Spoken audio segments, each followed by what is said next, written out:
আসসালামু আলাইকুম সম্মানিত দর্শক। দৈনিক পুনর্জাগরণ বিডি 24 নিউজে আপনাদেরকে স্বাগতম।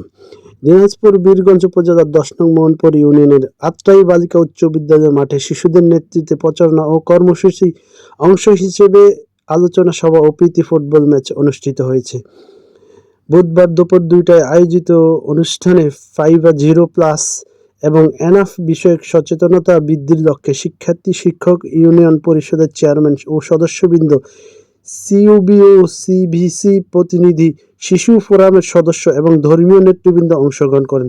আত্রাই বালিকা উচ্চ বিদ্যালয়ের সহকারী শিক্ষক ইসমাইল গনির সভাপতিত্বে অনুষ্ঠিত আলোচনা সভায় প্রধান অতিথি হিসেবে বক্তব্য রাখেন ১০ নং মোহনপুর ইউনিয়ন পরিষদের চেয়ারম্যান শাহিনুর রহমান চৌধুরী। প্রধান অতিথির বক্তব্যে তিনি বলেন, শিশুরাই আমাদের ভবিষ্যৎ। তাদের নিরাপদ, সচেতন ও নেতৃত্ব সম্পন্ন নাগরিক হিসেবে গড়ে তুলতে পরিবার, শিক্ষা প্রতিষ্ঠান, জনপ্রতিনিধি এবং সমাজের সকল স্তরের মানুষদেরকে একসঙ্গে কাজ করতে হবে।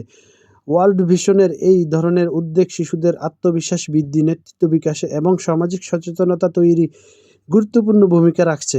খেলাধুলা শুধু বিনোদনের মাধ্যম নয়, এটি শৃঙ্খলা, দলগত চেতনা ও দায়িত্ববোধ গড়ে তোলার মাধ্যম অত্যন্ত কার্যকরী একটি উপায়। আমি আশা করি এই ধরনের কর্মসূচি ভবিষ্যতে অব্যাহত থাকবে এবং শিশুদের সুন্দর ভবিষ্যৎ নির্মাণে সহায়ক হবে। অনুষ্ঠানে বিশেষ অতিথি হিসেবে বক্তব্য রাখেন ওয়ার্ল্ড ভিশনের প্রোগ্রাম অফিসার শ্যামলা শান্তি কোরাইয়া, আত্রাই বালিকা উচ্চ বিদ্যালয়ের সহকারী শিক্ষক আবুল কালাম আজাদ।